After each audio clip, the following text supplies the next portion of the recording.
वंदे मातरम। मैंने अपनी ज़िंदगी में कभी कुछ ऐसा कहा नहीं और ना कभी सोचा था कि ये कहूँगा। मैं जिससे सबसे ज़्यादा मोहब्बत करता हूँ ना, अपने माँ बाप, अपने बच्चे, अपनी औलाद, अपने खुद के अहद से ज़्यादा, वो है भारत माँ। और मैं ये कह रहा हूँ, मैं नहीं मनाना, मुझे नहीं मनाना आज़ादी, मैं नहीं मनाऊंगा आज़ादी। दो कारण है उसके, आप मनाइए। यह कैसी आज़ादी? ये पोस्टमार्टम रिपोर्ट में ऑटोप्सी है उस बच्चे की कलकत्ता में, क्या हुआ उसके साथ आपको पता है? लेकिन हमारे देश में है ना, बीजेपी के राज्य में होगा तो कांग्रेस बोलेगी बीजेपी की गलती है, जब कांग्रेस के राज्य में होगा तो बीजेपी। इसमें उस बच्ची का क्या है? उसके माँ बाप की कहानी पता है आपको? एक बाप के तौर पे नहीं है, एक हिंदुस्तानी के तौर पर सोचिएगा, एक भाई के तौर पर। उस बच्ची के दोनों पैर बिस्तर के दो तरफ थे, उसको बीच से फाड़ दिया गया था। उसकी आंख, वो चश्मे पहनती थी, उस पर उंगलियां गाड़कर उसकी उंगलियों, आंख के अंदर कांच मिले हैं। उस बच्ची का हाथ टूटा हुआ था, खून आ रहा था नाखूनों से, टुकड़ों में उसकी हड्डियां थी। उसके माँ बाप ने जब बोला कि हमें बच्ची की सिर्फ लाश दिखा दो, कैसे? आज हमारा एक बच्चा शहीद होता है कश्मीर के अंदर, एक कैप्टन दीपक। आजादी मैं नहीं मना रहा। किस बात की आजादी? आप मनाइए, आपको जश्न मनाना है।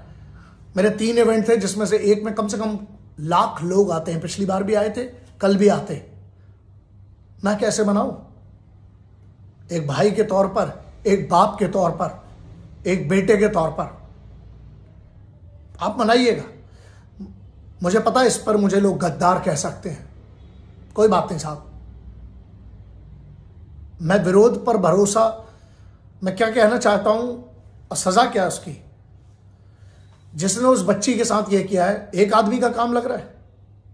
सीबीआई को इंक्वायरी दी गई, लेकिन पूरे के पूरे कंटेमिनेट, पूरे का पूरा उस जगह को कर दिया गया होगा। इस बंदे के साथ क्या होना चाहिए? क्रिमिनल पता है कौन है? चौथी शादी है इसकी, इसने अपनी बीवियों को भी मारा है। इसके पहले भी बहुत सारी, मैं उस पर नहीं जा रहा हूं। सिर्फ एक बात, आप अपना दायित्व तो देखिए। एक मर्द आप कहते हो अपने आप को, मैं जिम्मेदार हूं इसका, मैं मानता हूं, मैं गिल्ट में हूं।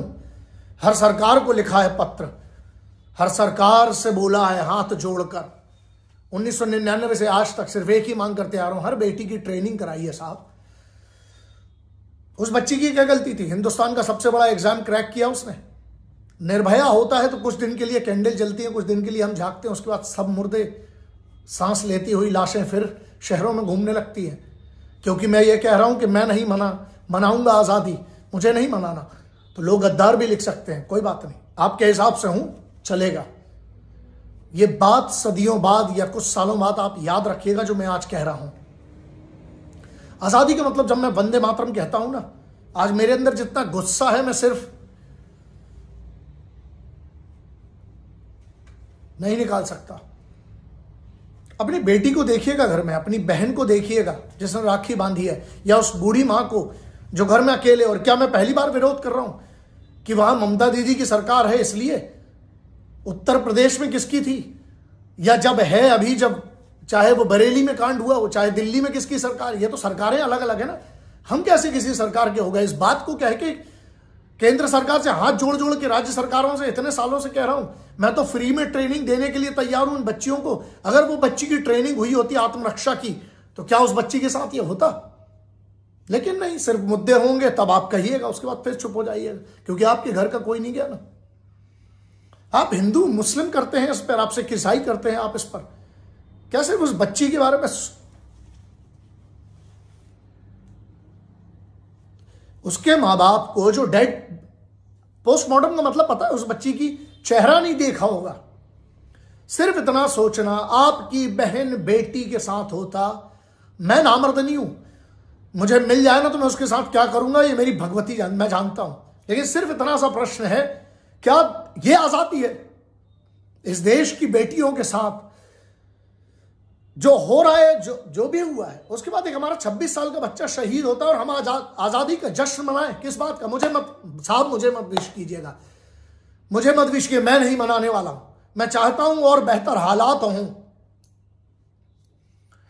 मैं बहुत अपने आप को रोक कर थाम के, मुझे ये वीडियो करने के पहले भी, क्योंकि मैं वो विजुअल सोच सकता हूं जो हुआ होगा। क्या है पता है कितने प्रकार से चोट हुई है, उसकी ऑटोप्सी पढ़ी है, ये मांगती उसका पेपर। और ये बच्ची ने क्या किया, अच्छी खासी पढ़ाई करके एक अच्छे परिवार से टॉपर थी वो, पूरी जिंदगी हर चीज सही किया उस बेटी ने। बस रात को 36 घंटे की ड्यूटी में से ऊपर गई थी थोड़ा सा आराम करने के लिए। और ये एक आदमी नहीं है, बहुत सारे होंगे। और तुम भी बलात्कारी हो, तुम भी जिम्मेदार हो, क्योंकि जब ऐसा कुछ होता है तब आप चुप रहते हैं। सोचना दोस्त, तुम्हारी बहन बेटी के साथ होता तो तुम्हारे अंदर के जज्बात क्या होते।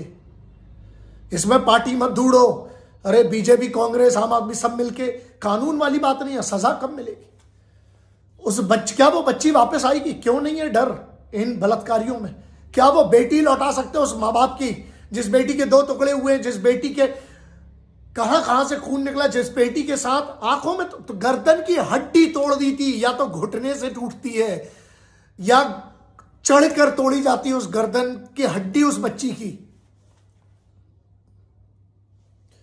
मेरे पास शब्द होते हैं हमेशा, निशब्द हूं आज।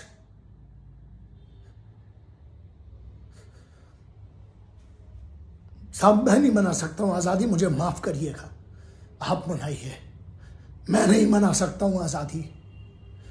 आपको आपकी आजादी मुबारक। चाहता हूं आजादी वो हो जब एक बच्ची 3 बजे रात को जैसा चाहे अपने कपड़ों को पहन के वैसा घूम सके। आपको आपकी आजादी मुबारक वतन। माफी चाहता हूं भारत मां कि मैं इस बात की आज माफी चाहता हूं कि मैं आजादी नहीं मना पाऊंगा।